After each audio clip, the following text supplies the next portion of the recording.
Question tag में आप लोग लिख लो क्वेश्चन का पैटर्न क्या होता है। तो आप लोगों को एग्जाम में पूछा जाएगा इससे रिलेटेड कॉमन एरर। 3 तरीके से क्वेश्चंस पूछा जाएगा आप लोगों को एग्जामिनेशन में। एक है आपका कॉमन एरर जिसको एरर डिटेक्शन कहते हैं। दूसरा है फिलर जिसमें आपको क्वेश्चन टैग बनाने के लिए रहेगा। और एक है आपका सेंटेंस इंप्रूवमेंट के रूप में रहेगा। क्वेश्चन पैटर्न में कॉमन एरर, फिलर्स और सेंटेंस इंप्रूवमेंट, ये ग्रामर से आप लोगों का 3 तरीके से क्वेश्चन पूछने का स्टाइल है एग्जामिनेशन में।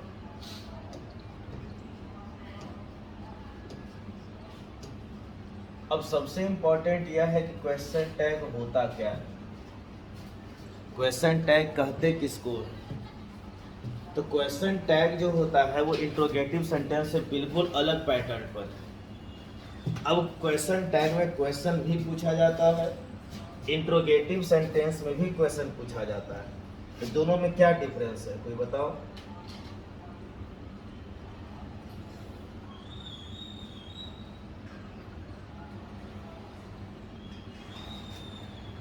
क्वेश्चन टैग और इंट्रोगेटिव सेंटेंस में क्या डिफरेंस है? दोनों में क्वेश्चंस पूछे जाते हैं। फॉर एग्जांपल जैसे मान लिया गया कि मैं पटना जाता हूं ना, और एक है क्या मैं पटना जाता हूं। ये तो इस सेंटेंस दोनों में क्वेश्चन पूछने का काम हो रहा है, लेकिन दोनों में अगर मीनिंग की बात करें तो इसमें हो क्या रहा है कि सब्जेक्ट के बारे में आपको मालूम है। सब्जेक्ट के बारे में क्या है? मालूम है।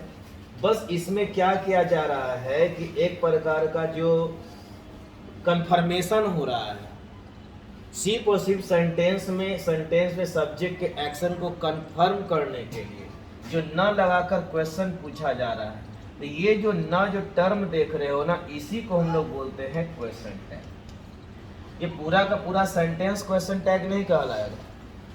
फॉर एग्जाम्पल जैसे और एग्जाम्पल ले लेते हैं, लिखा हुआ है वो रोटी खाती है ना। जैसे मान लिया गया कि आज नॉनवेज का व्यवस्था है, कुछ लोग चावल बना रहे हैं, कुछ लोग रोटी। अब कंफर्म किया जा रहा है कि वो रोटी खाती है ना, क्योंकि रोटी ही बन रहा है घर में। तो आपको क्या है कि उसके बारे में एक्शन मालूम है कि वो रोटी खाती है, लेकिन इस एक्शन को न के जरिए, ये जो न जो टर्म है, ये न के जरिए क्वेश्चन पूछा जा रहा है। और ये क्वेश्चन क्या पूछा जा रहा है? तो कंफर्मेशन लिया जा रहा है, एक्शन को कंफर्म किया जा रहा है, हाँ या ना। यानी कि पूछने वाले को सब्जेक्ट के संदर्भ में सब कुछ मालूम है, लेकिन सिर्फ और सिर्फ कंफर्म करने के लिए जो न लगाकर क्वेश्चन पूछा जा रहा है, ये जो न जो टर्म है, इसी को हम लोग क्या बोलते हैं? Question tag. लेकिन अगर मैं पूछूं तुम क्या खाती हो, तुम क्या खाती हो, तो इसका मतलब क्या हुआ कि सब्जेक्ट को तुम्हारे बारे में, पूछने वाले को तुम्हारे बारे में कुछ भी मालूम नहीं है। तुम अंग्रेजी पढ़ती हो ना, यानी हम जान रहे हैं कि तुम अंग्रेजी पढ़ती हो, लेकिन सेंटेंस में जो एक्शन हो रहा है उसको कंफर्म करने के लिए जो न लगाकर क्वेश्चन कर रहे हैं। तो याद रखना है कि पूरा का पूरा जो सेंटेंस है ये क्वेश्चन टैग नहीं है, पीछे जो टैग लटका हुआ है, ये क्वेश्चन के संदर्भ में ये जो टैग लगा हुआ है, इसीलिए इस टर्म को हम लोग बोलते हैं क्वेश्चन टैग। और इसमें क्या है कि एक ऐसा सेंटेंस है जिसमें सब्जेक्ट को तुम्हारे संदर्भ में कुछ भी मालूम नहीं है, पूछने वाले को तुम्हारे बारे में कुछ भी मालूम नहीं है। तो इस तरह के ये पूरा का पूरा जो सेंटेंस है वो क्या कहलाएगा? Interrogative sentence. तो इसीलिए अगर हम डेफिनेशन की बात करें तो आपका जो क्वेश्चन टैग है, तो it is a short interrogative fragment. Fragment बोलने का मतलब टुकड़ा, यानी कि it is a short interrogative fragment used to confirm something, किसी भी चीज को कंफर्म करने के लिए यूज किया जाता है, और कॉन्विंस समवन, किसी को मनाने के लिए। अरे मैं तुम लोग को अंग्रेजी पढ़ाता हूं ना जी, हाँ हाँ सर पढ़ाते हैं सर, कन्विंस कर लो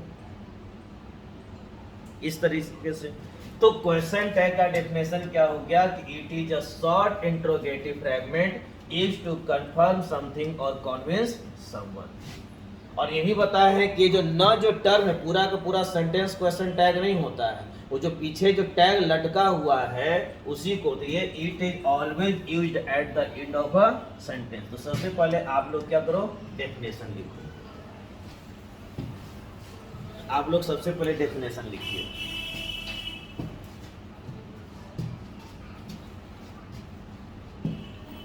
इसमें एग्जांपल दे देते हैं।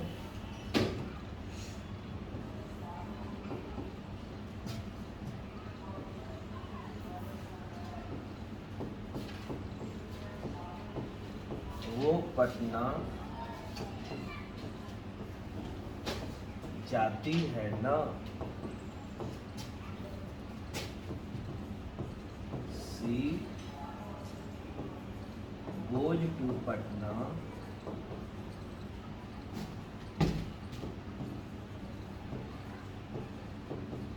Doesn't see.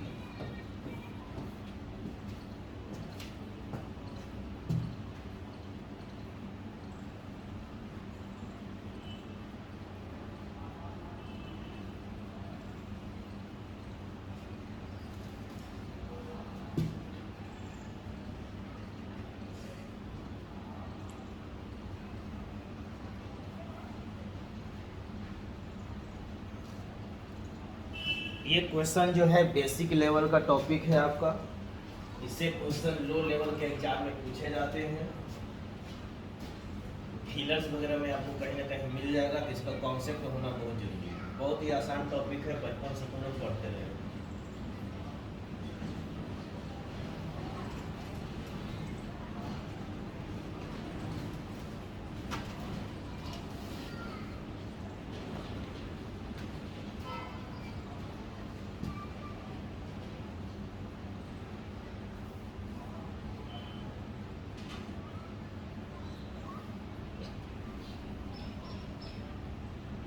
कहने का मतलब क्या हुआ कि सेंटेंस में एक्शन को कंफर्मेशन के लिए न लगाकर जो क्वेश्चन पूछा जाता है उसी को हम लोग बोलेंगे क्वेश्चन टैग।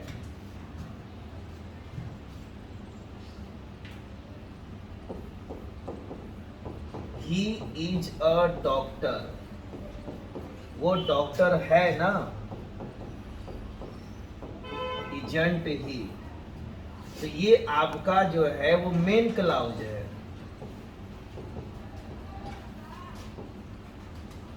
और ये जो पार्ट आपका कहलाएगा, ये न का ट्रांसलेशन है, इसी को हम लोग बोलते हैं क्वेश्चन टैग। इसी को हम लोग बोलते हैं क्वेश्चन टैग। चूंकि ये सेंटेंस के पीछे रहता है टैग के रूप में, इसीलिए इसको नाम दिया गया है क्वेश्चन टैग।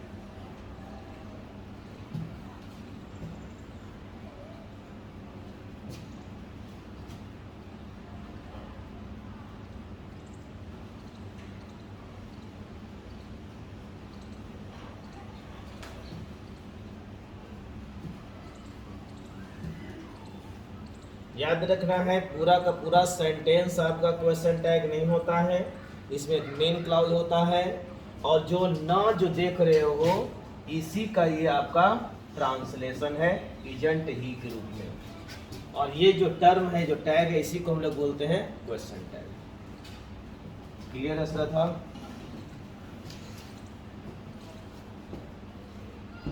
आगे बढ़ा जाए।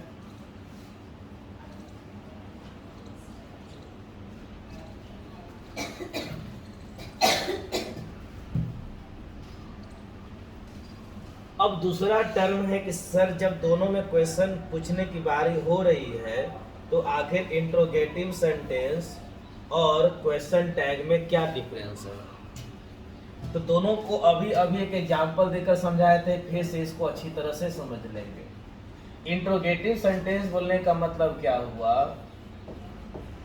फॉर एग्जाम्पल, वो कहाँ जा रही है? वो कहाँ जा रही है? यानी कि आपको उसके बारे में कुछ भी मालूम नहीं है। वो कहाँ जा रही है, क्या कर रही है, क्या खा रही है, क्या पी रही है, क्या बोल रही है, क्या करती है, क्या नहीं करती है, आप उसके बारे में क्वेश्चन कर रहे हो।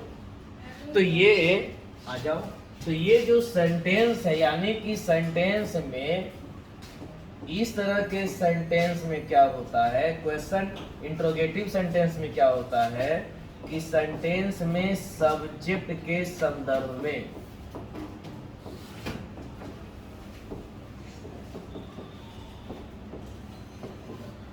कुछ भी मालूम नहीं होता है।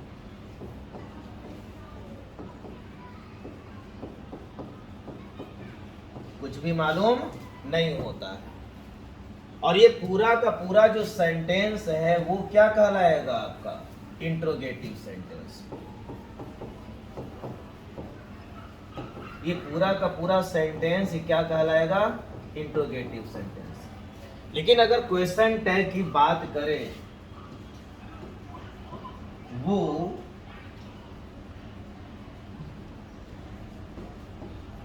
पटना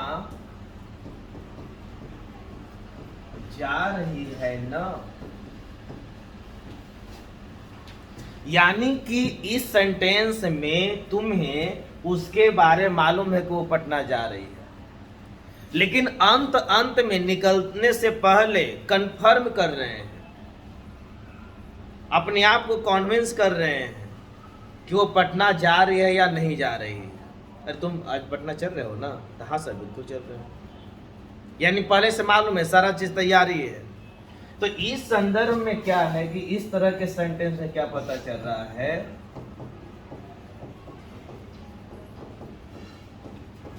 सब्जेक्ट के संदर्भ में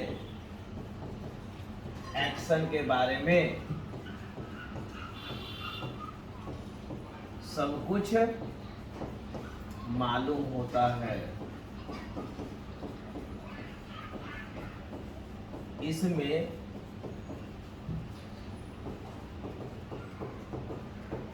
एक्शन को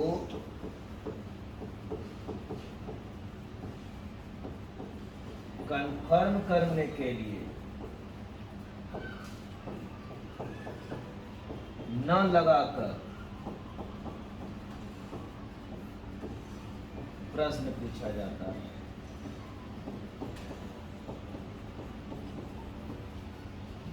और इसमें जो ये जो न जो टर्म देख रहे हो ना, ये जो न टर्म है, इसी को हम लोग क्या बोलते हैं? Question tag. क्या बोलेंगे? Question tag. तो इस तरह से देख रहे हो, इंट्रोगेटिव तो दोनों है, प्रश्न दोनों में पूछा जा रहा है, लेकिन इंट्रोगेटिव सेंटेंस में क्या है कि पूरा का पूरा सेंटेंस इंट्रोगेटिव होता है, और क्वेश्चन टैग में क्या होता है कि क्वेश्चन टैग वाक्य के पीछे लगा हुआ रहता है। दूसरी अगर बात किया जाए तो इसमें सब्जेक्ट के संदर्भ में सब कुछ मालूम नहीं रहता है, और इसमें क्या है, सब्जेक्ट के संदर्भ में उसके एक्शन के बारे में सब कुछ मालूम है। अरे तुम्हारा भाई डॉक्टर है ना, मालूम है कि वो डॉक्टर है। अरे तुम्हारा भाई तो बाजार जाता है ना, मालूम है कि वो जाता है, लेकिन कंफर्म करने के लिए। तो इस तरह से जो कंफर्मेशन के लिए जो क्वेश्चन टैग यानी ना लगाकर जो हम लोग टर्म बोलते हैं ना, उसी को क्या बोलेंगे? क्वेश्चन। चलिए, इसमें कोई दिक्कत आपको तो इस बात को लिख लीजिए।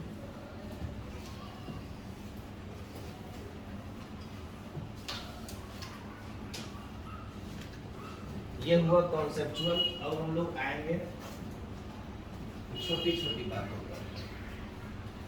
Interrogative sentence versus question tag. What is the difference between interrogative sentence and question tag?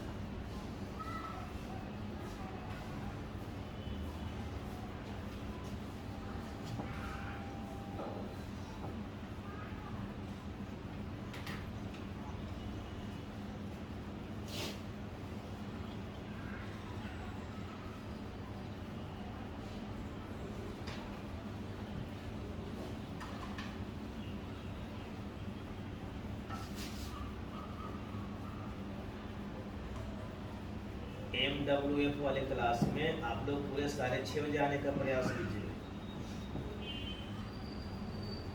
सुन रही हो ना श्रद्धा, ब्यूटी?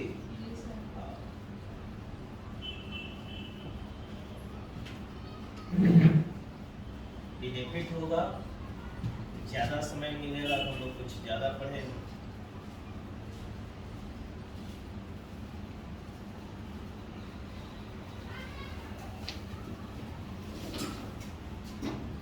अच्छा बैग मेरा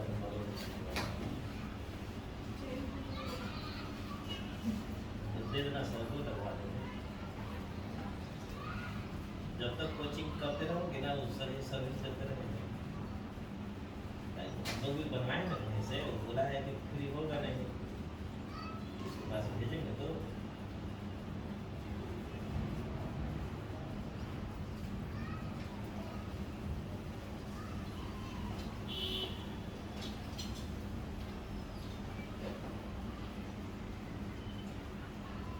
व्हाट्सएप में मैसेज किया था कल रात में, क्या लिखा हुआ था? 7 बजे आना नहीं, 6:30 में घर से ही चले।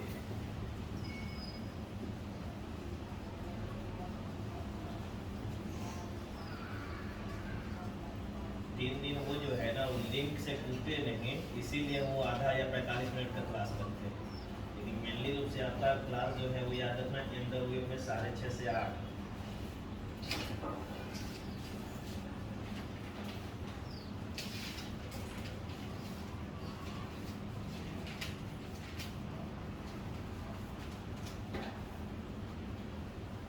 तीन टॉपिक के बाद आप लोगों का डिस्क्रिप्टिव टाइप का चैप्टर शुरू होगा, बहुत ज़्यादा मेहनत करना पड़ेगा।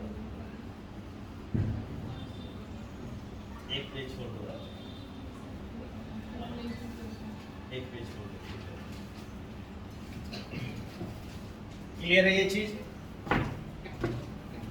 कॉन्सेप्चुअल की अगर बात करें तो इंट्रोगेटिव सेंटेंस में सब्जेक्ट के संदर्भ में कुछ भी मालूम नहीं होता है, कहाँ जा रहे हो, क्या कर रहे हो, ये ओवरऑल पूरा सेंटेंस इंट्रोगेटिव होता है। इसमें आपको मेन क्लाउज होता है और पीछे जो ना देख रहे हो वो क्या है? क्वेश्चन टैग है। यानी कि अगर हम इसे थोड़ा सा इस तरह से अगर बताएं तो ये जो पार्ट है इसको हम लोग किस रूप में कहेंगे? मेन क्लाउज के रूप में कहेंगे। ये पूरा का पूरा सेंटेंस जो है वो क्वेश्चन टैग नहीं है। और लास्ट में जो न लगाकर हम लोग देख रहे हैं, ये न का ही हम लोग ट्रांसलेशन सीखने वाले, बस समझ लीजिए। ये क्वेश्चन टैग बनाने के लिए न का ही क्या है? ट्रांसलेशन सीखना है।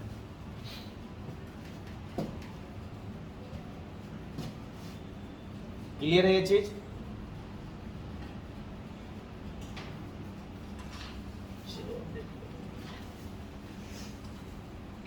अब क्वेश्चन टैग की अगर हम लोग बात करें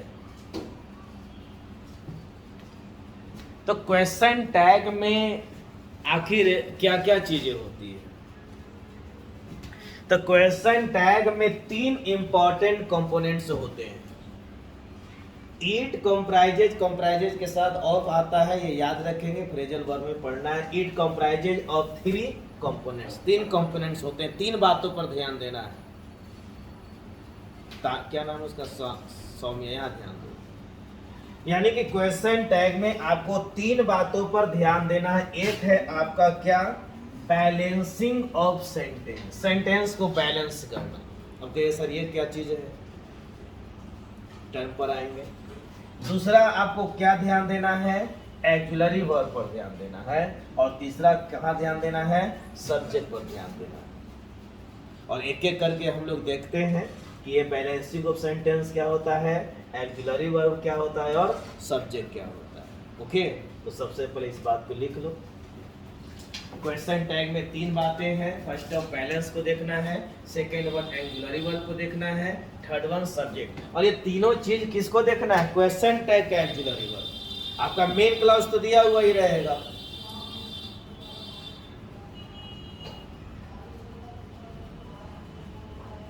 क्वेश्चन टैग के में सेंटेंस के बैलेंस को देखना है, क्वेश्चन टैग में एक्जुलरी वर्ब को देखना है और क्वेश्चन टैग में हमको सब्जेक्ट को देखना है।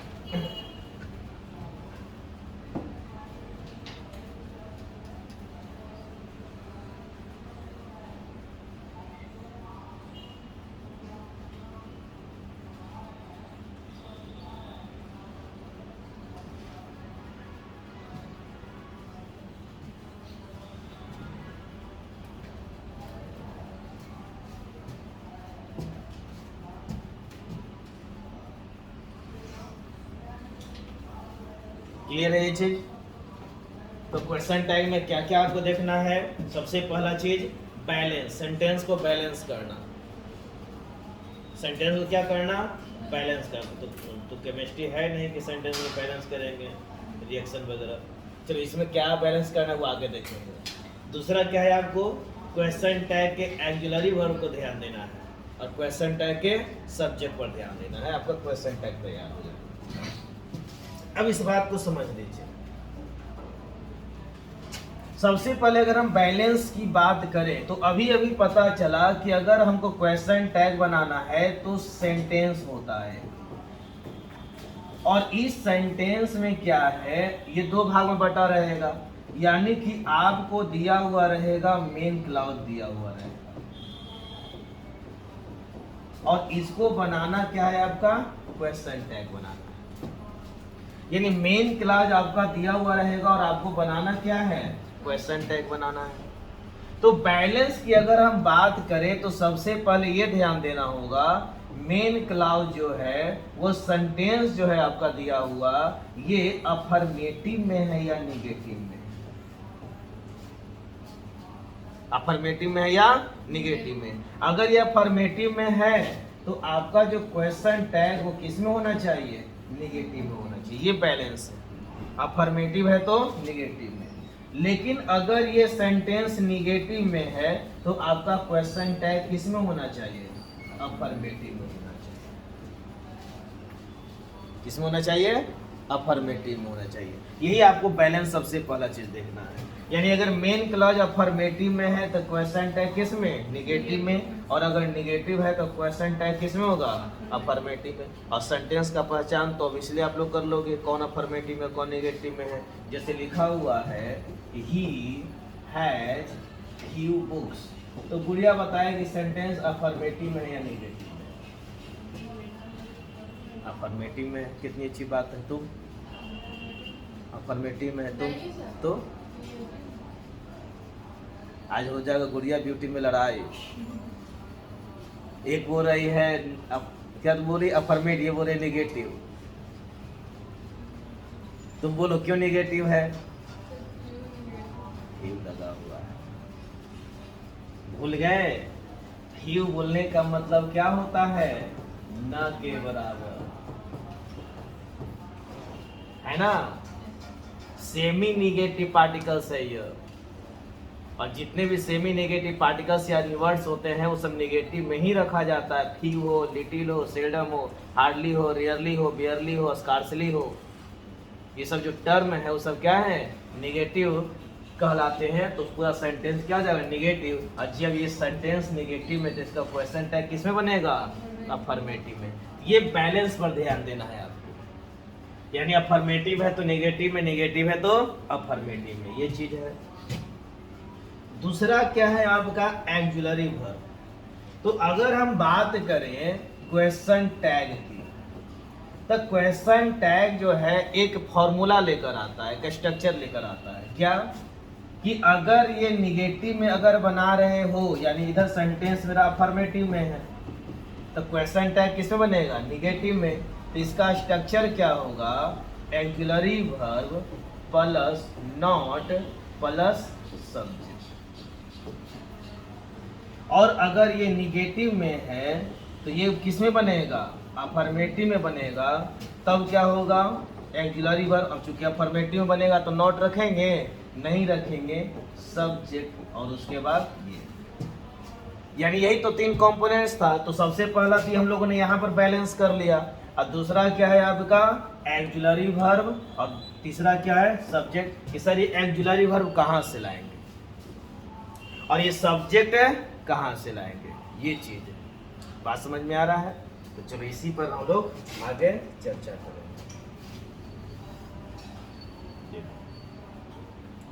बात हो रही है किसकी, बैलेंसिंग ऑफ सेंटेंस की। तो सबसे पहले ऊपर में आप ये हेडिंग डाल दो,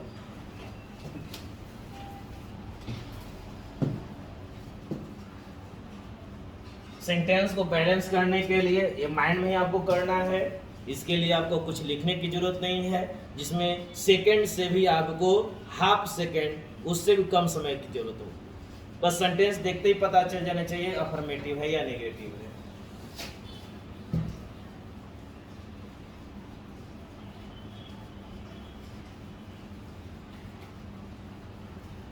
लिख लेना सेंटेंस, और सेंटेंस बोलने का मतलब ब्रैकेट में याद रखना, इसे हम मेन क्लॉज के रूप में ही समझेंगे।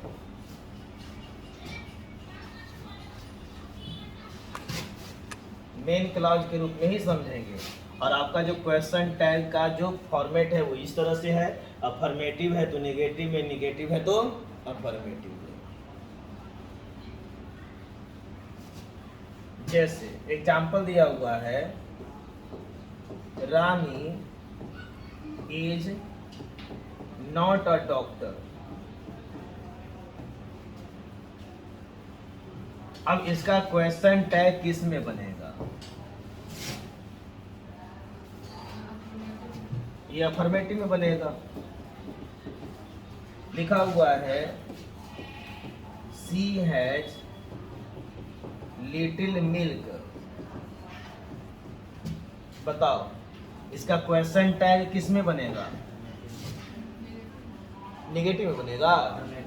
लिटिल है, लिटिल है ना, यानी न के बराबर है, तो ये किस में बनेगा? अफर्मेटिव में ही बनेगा।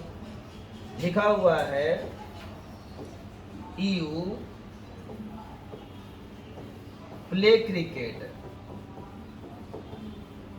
अब इसका क्वेश्चन टैग किस में बनेगा? निगेटिव में बनेगा। तो आपको क्या है कि मेन क्लॉज के फॉर्मेट को देखना है, उसी अनुसार बैलेंस कर लेना है। अफर्मेटिव में या निगेटिव में है तो सबसे पहला चीज यही ध्यान देना है, अफर्मेटिव है तो निगेटिव में, निगेटिव है तो अफर्मेटिव।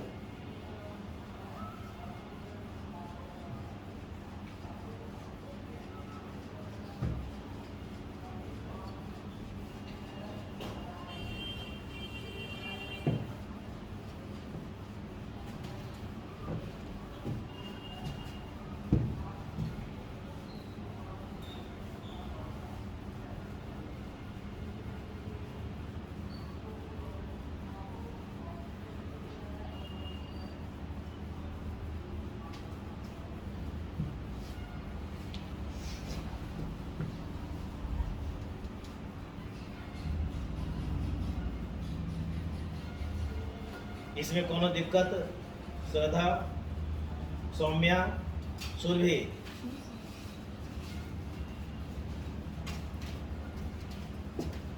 जहां भी ना समझ में आए तो पूछ सकते हैं, कोई भी डाउट हो तो क्वेश्चन कर सकते हो।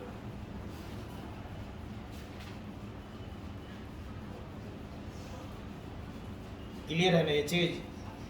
अब लगे हाथ ये भी यहां पर लिख लो कि अगर ये क्वेश्चन टैग है तो ये इसका एक स्ट्रक्चर फॉलो होगा,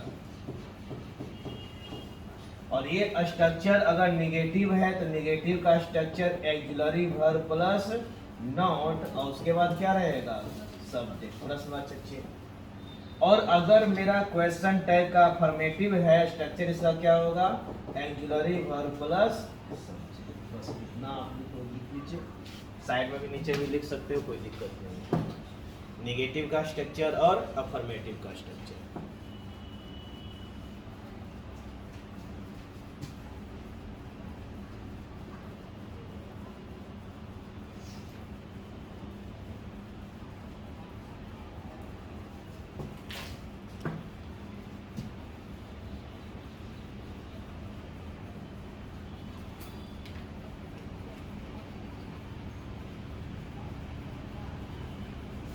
क्लियर है?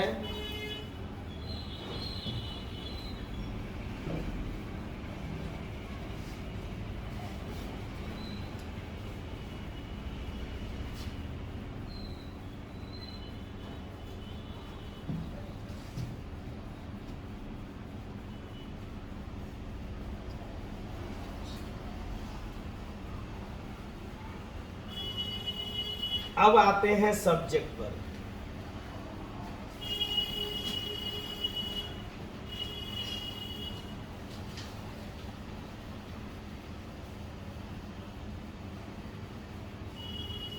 सब्जेक्ट पर।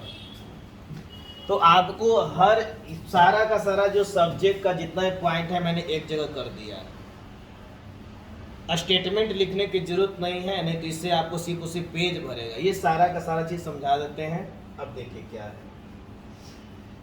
चीज को समझने का प्रयास कीजिएगा। दिया हुआ है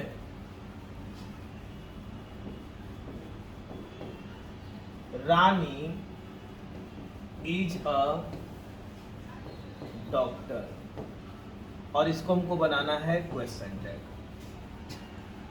तो सबसे पहला काम तो हमको बैलेंस देख लेना है। अफर्मेटिव है तो नेगेटिव में बनेगा।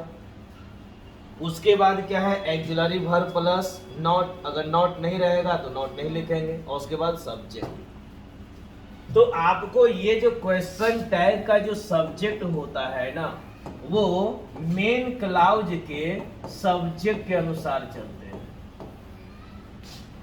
यानी कि सब्जेक्ट यहां पर अपने मन से नहीं लिखना है, ये क्वेश्चन टैग के सब्जेक्ट के अनुसार ही चलेगा। अब ये कैसे चलेगा, अगर सेंटेंस में अगर नाउन है तो अकॉर्डिंग टू नाउन हम किसका उपयोग करेंगे, प्रोनाउन का। ओवरऑल याद रखेंगे, क्वेश्चन टैग में जब भी सब्जेक्ट होगा वो प्रोनाउन के ही रूप में रहेगा। जब भी रहेगा तो किस रूप में, प्रोनाउन के ही रूप में रहेगा, नाउन कभी नहीं रहेगा। अगर यहाँ पर रानी है तो बताओ यहाँ पर किसका उपयोग करेंगे, सी का। राजा रहता तो ही का, सुप्रिया रहती तो बेंच रहेगा तो ईट का उपयोग करेंगे। क्लियर है ये चीज। दूसरा, अगर कोई प्रोनाउन है तो सेम प्रोनाउन उसी का उपयोग कर। जैसे मान लिया गया यहाँ रानी न हो करके सी लिख दिया जाता, तो सी है तो सी, आई रहता तो आई, ही रहता तो ही, दे रहता तो दे। यानी कि अगर कोई प्रोनाउन है तो सेम प्रोनाउन का क्या करेंगे, उपयोग कर लेंगे। अगर सेंटेंस का सब्जेक्ट, अगर सेंटेंस का सब्जेक्ट दिस और दैट रहे तो क्वेश्चन टैग का सब्जेक्ट क्या हो जाएगा, इट। अगर सेंटेंस का सब्जेक्ट दीज या दोज रहे तो क्वेश्चन टैग का सब्जेक्ट दे। अगर सेंटेंस का सब्जेक्ट देयर रहेगा तो क्वेश्चन टैग का सब्जेक्ट देयर। अगर सेंटेंस का सब्जेक्ट वन रहेगा तो क्वेश्चन टैग का सब्जेक्ट वन। अगर सेंटेंस का सब्जेक्ट बडी या वन से अंत, तो इसे somebody, nobody, no one, someone, everybody, everyone, यानी वन और बडी से अंत होने वाला शब्द है तो क्वेश्चन टैग का सब्जेक्ट क्या हो जाएगा, दे हो जाएगा। अगर थिंग से अंत है, जैसे समथिंग, नथिंग, एवरीथिंग, इस तरह से रहे तो उस सेंस में क्वेश्चन टैग का सब्जेक्ट क्या होगा, इट। अगर आपको ऑफ के बाद जैसे मोस्ट ऑफ रहे, सम ऑफ रहे, और उसके बाद अस, दे, यू रहे, some of us, some of you, some of them, इस तरीके से, तो याद रखेंगे मेनली क्या होता था, याद करो सिंटेक्स में। सिंटेक्स में सब्जेक्ट किसको मानते थे, पहले वाले को मानते थे, प्रीपोजिशन के पहले वाले को। लेकिन क्वेश्चन टैग में इसका उल्टा हो जाएगा। क्वेश्चन टैग में सब्जेक्ट हम पहले वाले को नहीं मानेंगे, हम बाद वाले को मानेंगे। और जब बाद वाले को मानेंगे तो देखना क्या है, अगर अस रहे तो क्या यूज करेंगे, वी। अगर देम रहेगा तो दे, और यू रहेगा तो यू, रेस्पेक्टिवली लिखा हुआ है क्रमशः। अस रहेगा तो वी का उपयोग करेंगे। मान लिया गया प्रोनाउन नहीं रहता, नाउन रहता, और नाउन तो हमेशा प्लूरल ही रहेगा। जैसे वन ऑफ आवर बॉयज, हमारे लड़कों में से एक, तो सेंटेक्स में क्या होता था, वन को ही सब्जेक्ट मानते थे। लेकिन यहाँ पर अब किसको मानना है, ऑफ के बाद वाले को। अब बाद वाला क्या है, बॉयज, तो बॉयज के लिए क्या आएगा, दे आ जाएगा, इस तरीके से। Some of water, some of water, तो किसको मानेंगे, सम को या वाटर को। क्वेश्चन टैग में वाटर को माना है, और वाटर के लिए क्या आ जाएगा, इट हो जाएगा। लेकिन सिंटेक्स जब हम सेंटेंस पढ़ते थे तो हम सम को ही सब्जेक्ट मानते थे। इसमें रिवर्स चलना है, ऑफ के बाद वाले को सब्जेक्ट मानना है, ये चीज है। इसमें एक दो पॉइंट और होगा, देख लेते हैं। हाँ, अभी हमने पढ़ा कि दिस डैट रहेगा तो इट का उपयोग करेंगे, अब दीज दोज रहेगा तो क्या करेंगे, दे का। लेकिन कभी कभी क्या होगा, दिस डैड दिस दोज के बाद नाउन आ जाएगा, जैसे दिस बॉय, दिस गर्ल। तो उस सेंस में क्या होगा, प्रोनाउन का उपयोग करेंगे, लेकिन अकॉर्डिंग टू नाउन। जैसे दिस बॉय रहेगा तो ही कर लेंगे, दिस गर्ल रहेगा तो सी का उपयोग करेंगे। बात समझ में आ रहा है? इस तरीके से। और दीज बॉयज रहेगा तो दे का उपयोग कर लेंगे। और सम, वन, मोस्ट, इस तरह का कुछ भी रहे, उसके बाद आपको प्रोनाउन रहेगा तो सेम प्रोनाउन का उपयोग कर लेंगे। नाउन रहेगा तो नाउन के अनुसार क्या करेंगे, प्रोनाउन का उपयोग कर लेंगे। अगर मान लिया गया नाउन रहेगा तो क्या रहेगा, प्रोनाउन का ही उपयोग करना है, लेकिन किसके अनुसार, अकॉर्डिंग टू नाउन, नाउन के अनुसार यूज करना है। क्लियर है ना? तो सबसे पहले एक पॉइंट आप लिख लो, ऊपर में हेडिंग डाल दो सब्जेक्ट। सब्जेक्ट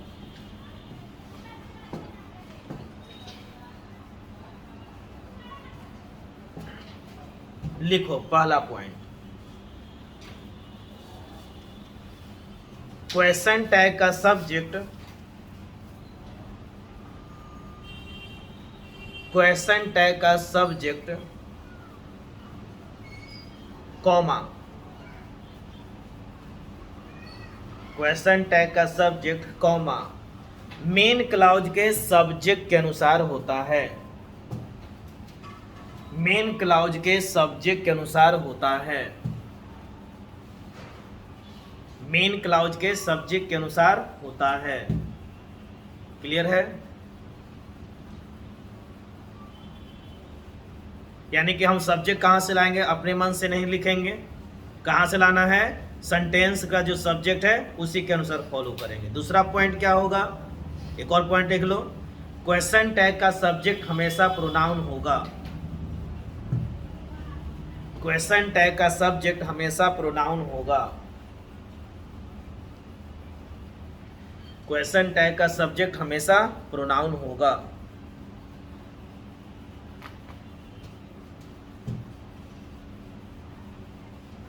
क्लियर है? चलो, तो अब इस बात को आपको लिख लेना। एक तरफ मेन क्लाउज लिखिए, एक तरफ क्वेश्चन टैग लिखिए।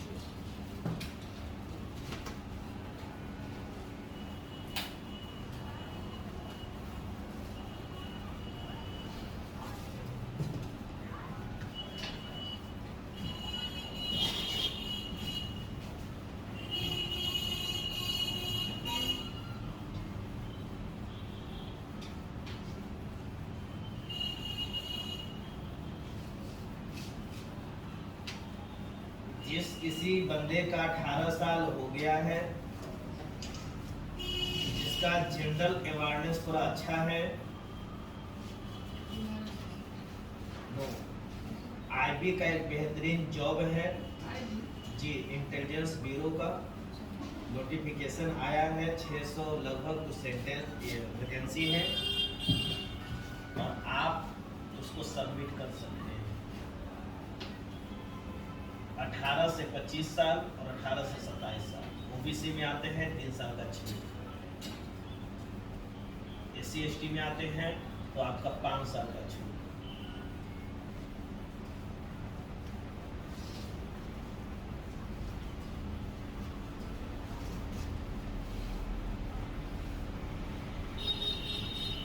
बीस नंबर का मैथ, 20 नंबर का इंग्लिश, 20 नंबर का रीजनिंग, 40 नंबर का जीए। अब बहुत बेहतरीन जॉब होता है ये, और एमटीएस वाले पोस्ट से बहुत बेहतरीन होता है। आप डायरेक्ट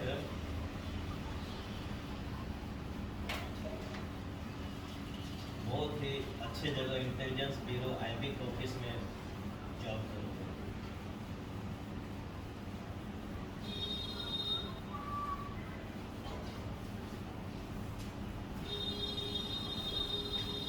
सैलरी 18,000 से शुरू होकर 55,000 तक जाएगा। अखबार तो देखने होंगे ना, उसका सोचो आईबी का वो ऑफिस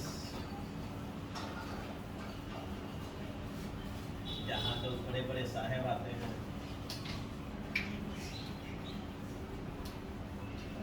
किसी भी तरह का पोस्ट हो आईबी में, हर कोई सलाम करेगा। आईबी और ईडी के नाम से तो लोग नेता लोग घबरा जाता है।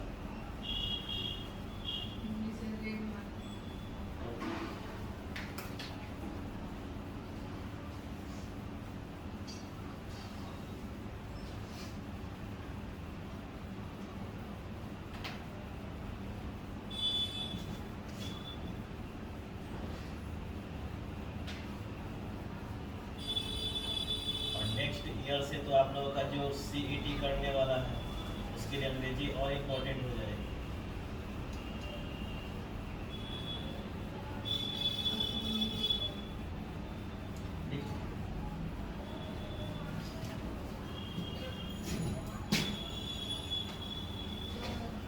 ऊपर नहीं लिखे थे, लिख लो। 3 पीस भी नहीं लिखे थे ऊपर में, थर्ड अगर बाकी नीचे का यहाँ लिख लेंगे।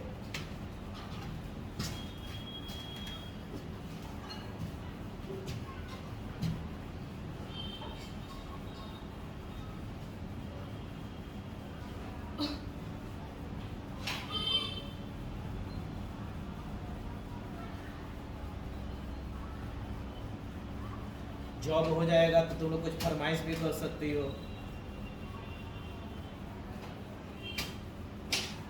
नहीं कि हमको काला जामुन टाइप का नहीं चाहिए, थोड़ा स्मार्ट और ड्रेसिंग चाहिए। और नहीं जॉब रहेगा तो फरमाइश कैसे करोगे?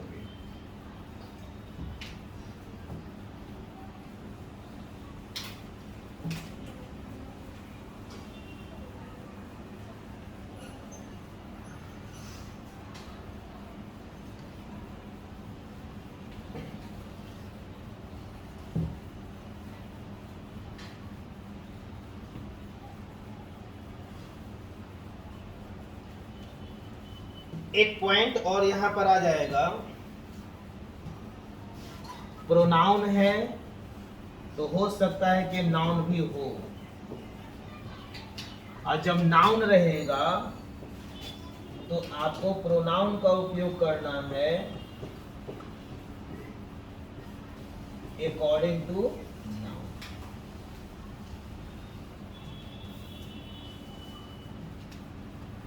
ये सेम पैटर्न जाएगा आपका।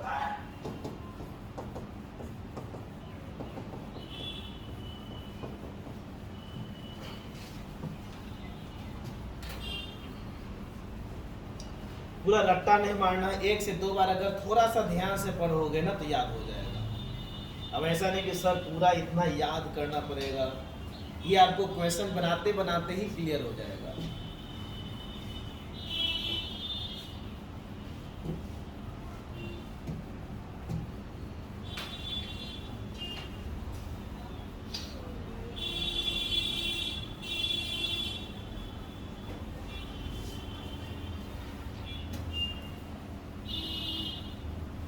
सम ऑफ हो, वन ऑफ हो, मोस्ट ऑफ हो, वेराइटी ऑफ हो, अ नंबर ऑफ हो, द नंबर ऑफ हो, ग्रुप ऑफ हो, जो भी कुछ रहे आपको ऑफ के बाद वाले टर्म को देखना है।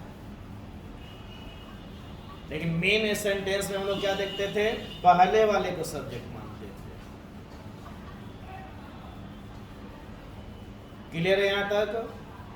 अब कुछ एग्जाम्पल चला जाए, सर कुछ एग्जाम्पल देकर समझाइए तो ज्यादा मजा आए। कोई बात नहीं, एग्जाम्पल देख लो। कुछ कुछ लिखा हुआ है,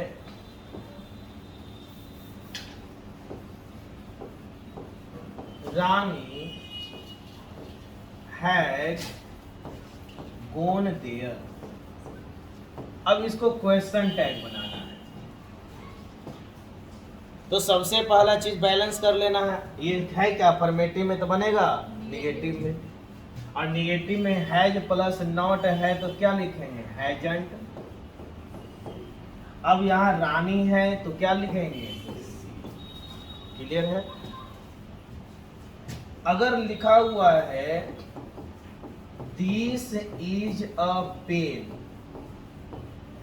अब इसका क्वेश्चन टैग बनाना है,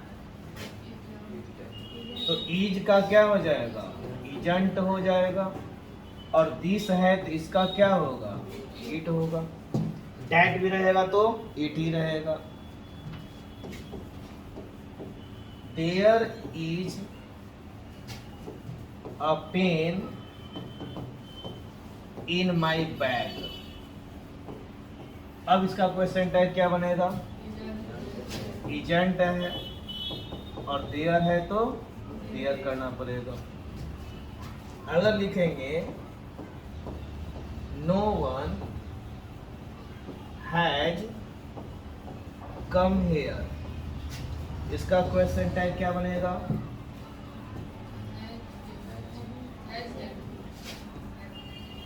हैजंट,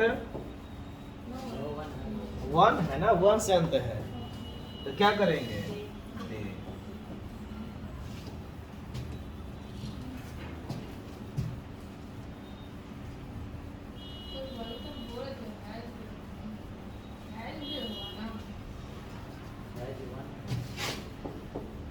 हैज वन क्यों होगा, वन से अंत है ना ये, नो वन, समवन, समबडी, केवल वन थोड़े है।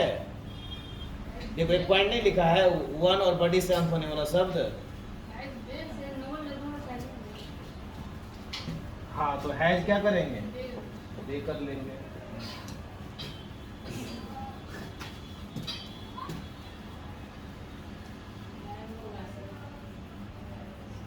हाँ हैव होगा, अब बुद्धि काम किया, यानी कि अभी अभी हम एंगुलरी घर पर आए नहीं हैं। ये क्वेश्चन टैग का अपना सब्जेक्ट कौन है, देख के साथ हैज लगेगा या हैव, यानी क्वेश्चन टैग का एक्जुलरी वर्ब जो होता है वह मेन क्लाउज के टेंस के अनुसार, टेंस हम इसका लेंगे, ये कौन से टेंस में है, प्रेजेंट परफेक्ट में है तो प्रेजेंट का ही चलेगा, इसमें हम हैड नहीं कर देंगे। लेकिन अगर नंबर और पर्सन देखना है तो किसके, क्वेश्चन टैग के सब्जेक्ट के अनुसार चलेगा, टेंस इसका चलेगा। अगर यहाँ इसमें इजमार है तो इसमें इजमार ही करेंगे, लेकिन देखना होगा वहां पर कि क्वेश्चन टैग का सब्जेक्ट कौन है, आई है तो एम होगा, सी है तो इज होगा, यू है तो आर होगा, सी है तो हैज हुआ है। ये यहाँ से डायरेक्टली जो हम लोग देख करके लिखते जा रहे हैं ना, इसी में धोखा हो जाता है। एक्चुअली इसका जो कॉन्सेप्ट है, सी के साथ हैज लगता है तो हैजंट, इट के साथ इज लगता है तो इजंट, देयर के साथ इज लगा है तो इस तरीके से। बात समझ में आया? एग्जाम्पल एक दो पीस लिख लो, उसके बाद आते हैं एक्सिलरी वर्ब पर।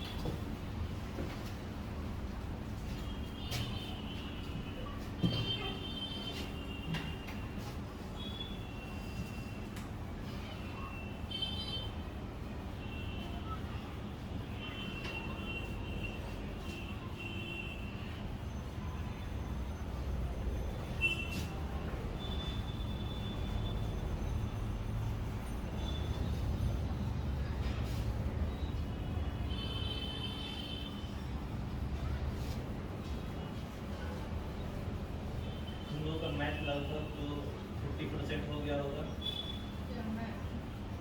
मैथ इधर बोलिए,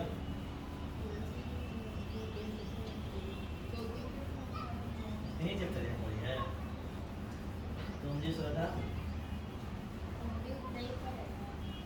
तो तीन ही चैप्टर पढ़ी हो तक, परसेंटेज पढ़ ली है, ratio, percentage, ratio, profit and loss, main में अभी क्या चल रहा है,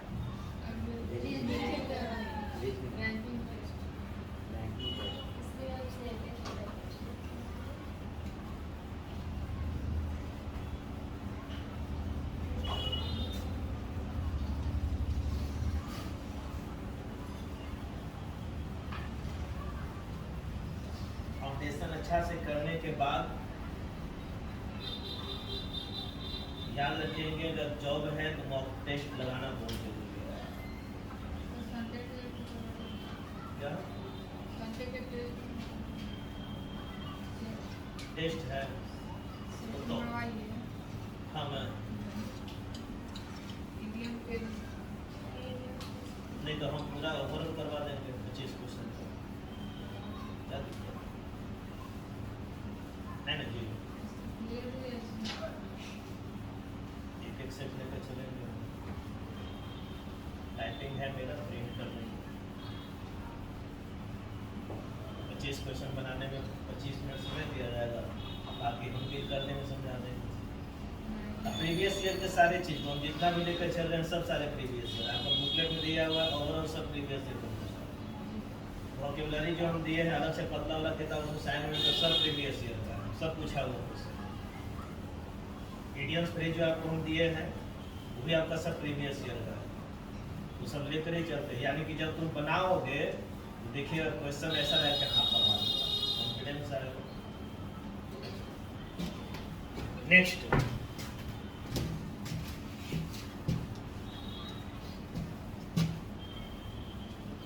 अब देखो ये इंपॉर्टेंट चीज है।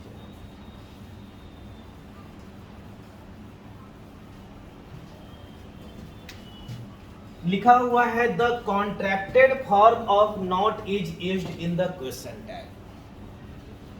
अगर लिखा हुआ रहेगा सौम्या इज रीडिंग इंग्लिश, अब सौम्या ही बताएगी इसका क्वेश्चन टैग क्या होगा।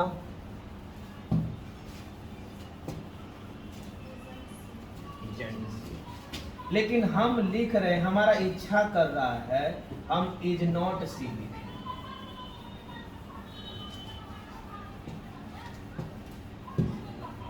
कोई दिक्कत? क्यों दिक्कत है? नोट तो लगा हुआ है नो, ऐसे क्यों नहीं होता है? नहीं पता। गुड़िया सही है या गलत है? क्यों गलत है? एक्जुलरी वर्ब है ही, निगेटिव में नोट लगा ही दिए, सौम्या के बदले में सी है ही, प्रश्नवाचक, तो किस चीज की कमी है? किस चीज की कमी है? तुम लोग तो खाली छेब लगाते हो इसमें। कोई चीज की कमी है तो बोलो। सौम्या बोलो कोई चीज की कमी है? जो चीज की रिक्वायरमेंट है सब तुमको दे दिए, कुछ नहीं छोड़े हम। क्योंकि क्वेश्चन पूछा जा रहा, प्रश्नवाचक चिन्ह भी लगा दिए। क्या दिक्कत है इसमें?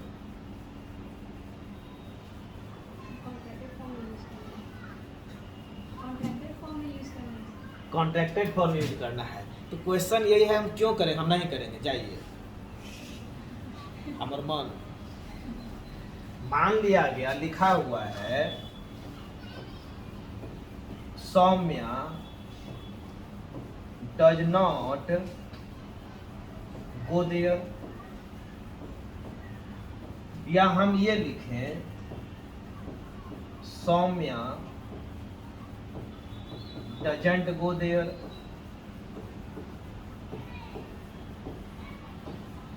तो इसमें कोई दिक्कत है? डज नॉट लिखे या डजंट लिखे, क्या दिक्कत है?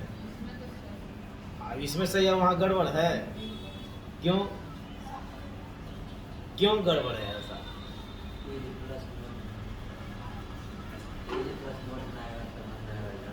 हम मान लिया गया हम ऐसा लिख दे, इज प्लस नॉट में आ रहा है तो इजेंट करना पड़ेगा, यही ना।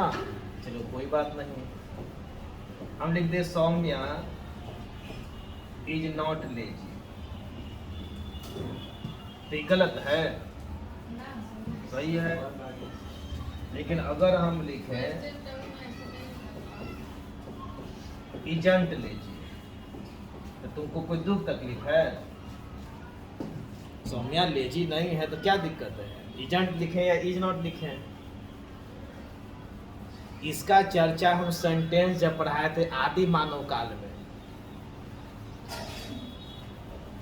जब हम सेंटेंस टॉपिक पढ़ाए थे आदि मानव काल में। अभी देखिएगा आपके कॉपी में अवशेष मिलेगा, खोजिएगा तो निगेटिव सेंटेंस में पढ़ाए थे।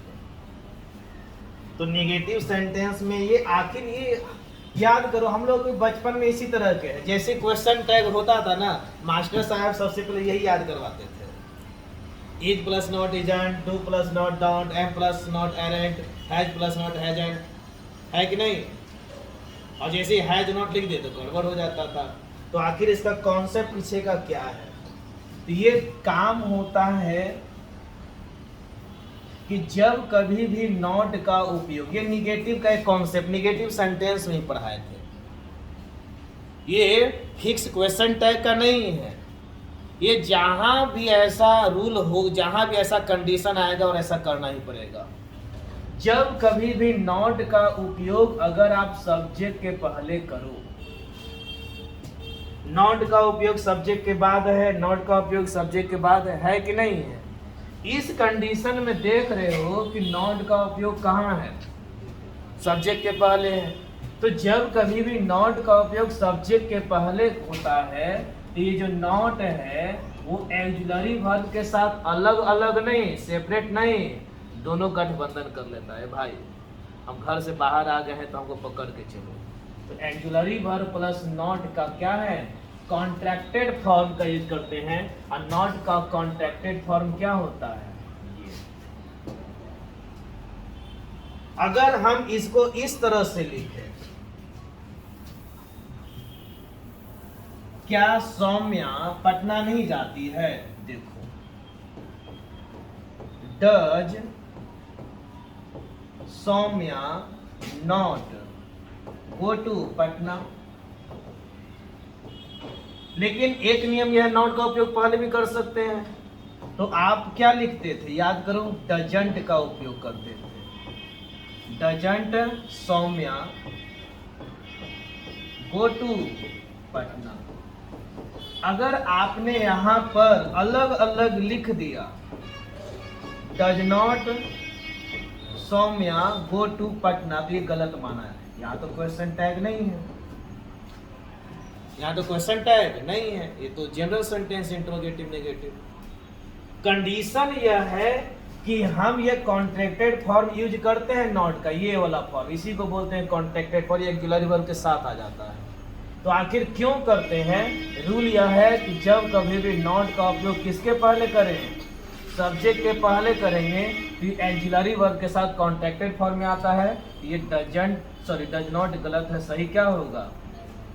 इसीलिए तो देखते हो ना, जैसे मान लिया इंपरेटिव में हम लोग पढ़ते हैं गो देयर, ऐसा थोड़े ना बोलते हैं डू नॉट गो देयर, क्या बोलेंगे?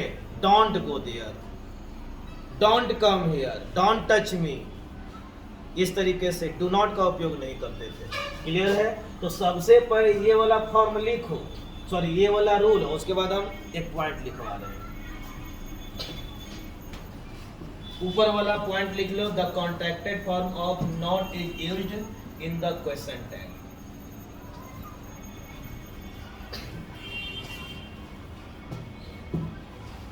तो ये क्यों करते हैं ये भी क्लियर हो गया। और ऐसे आप लोग देखोगे तो जब हम नेगेटिव सेंटेंस पढ़ाए हैं तो वहां भी इस बात को मैंने बताया। और आपको क्वेश्चन टैग हमने स्पेशल एक टॉपिक में नहीं रखा है, सेंटेंस के अंतर्गत ही रखा है।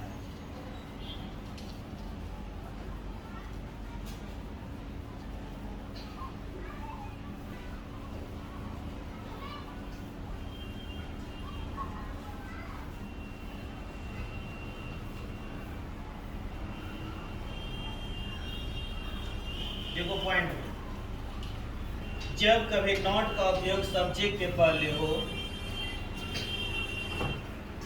जब कभी नॉट का उपयोग सब्जेक्ट के पहले हो, जब कभी नॉट का उपयोग सब्जेक्ट के पहले हो, तो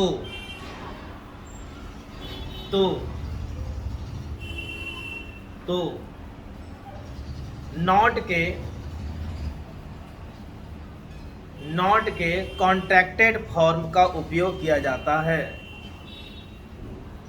नॉट के कॉन्ट्रैक्टेड फॉर्म का उपयोग किया जाता है।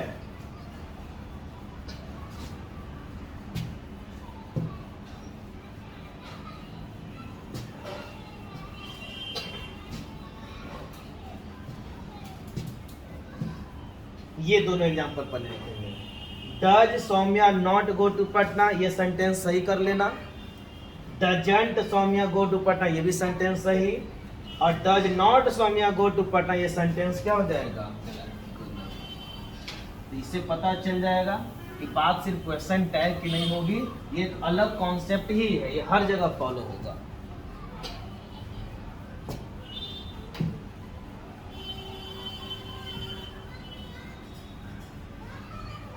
तीनों सेंटेंस लिखोगे समझने के लिए, 2 सही 1 गलत।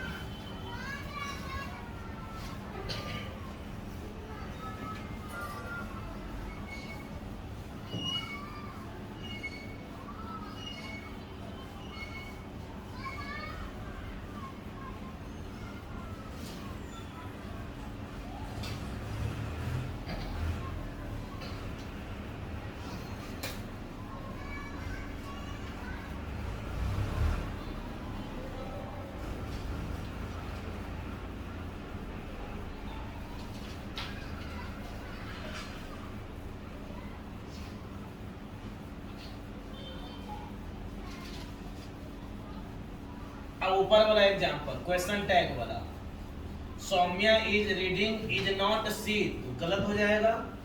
क्यों गलत हो रहा है? नॉट का उपयोग कहाँ कर रहे हैं? सब्जेक्ट के पहले कर रहे हैं, तो करना होगा इजंट सी।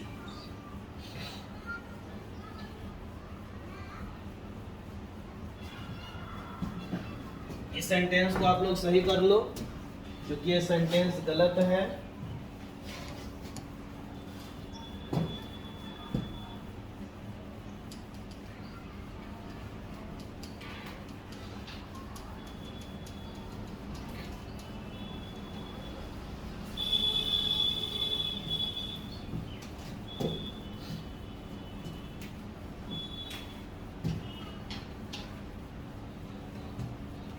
अब कुछ कॉन्ट्रैक्टेड फॉर्म जो हैं उसको थोड़ा सा लिख लो जो काम आएगा, जिसमें कंफ्यूजन होता है।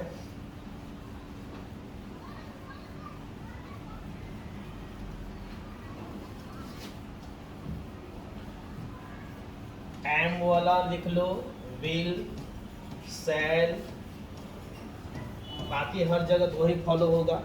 तो जो जो मैंने टिक आउट किया है वो खास करके लिख लो, बाकी आपकी मर्जी, बचपन से इसे करते आए हो।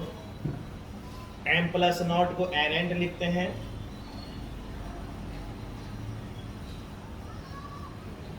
उसको एम एंट नहीं लिखा जाता है क्योंकि एम और एन का जो थोड़ा सा प्रोनाउंसिएशन फिर अलग हो जाता है, दैट इज द रीजन है।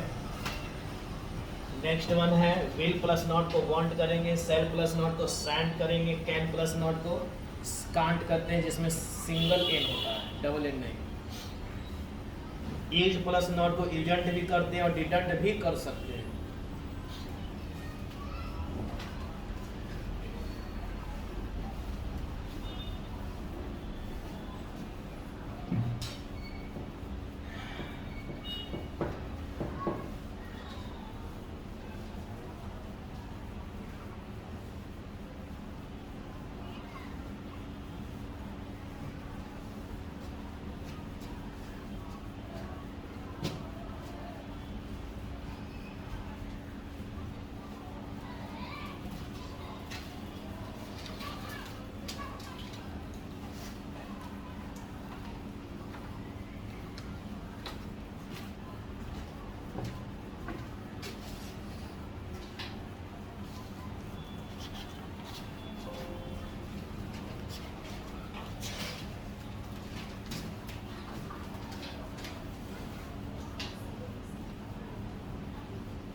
सेट नंबर 2, सेट नंबर 1 पूरा क्लियर हो गया था ना। सेट नंबर 2 निकालो, इडियम फ्रेज।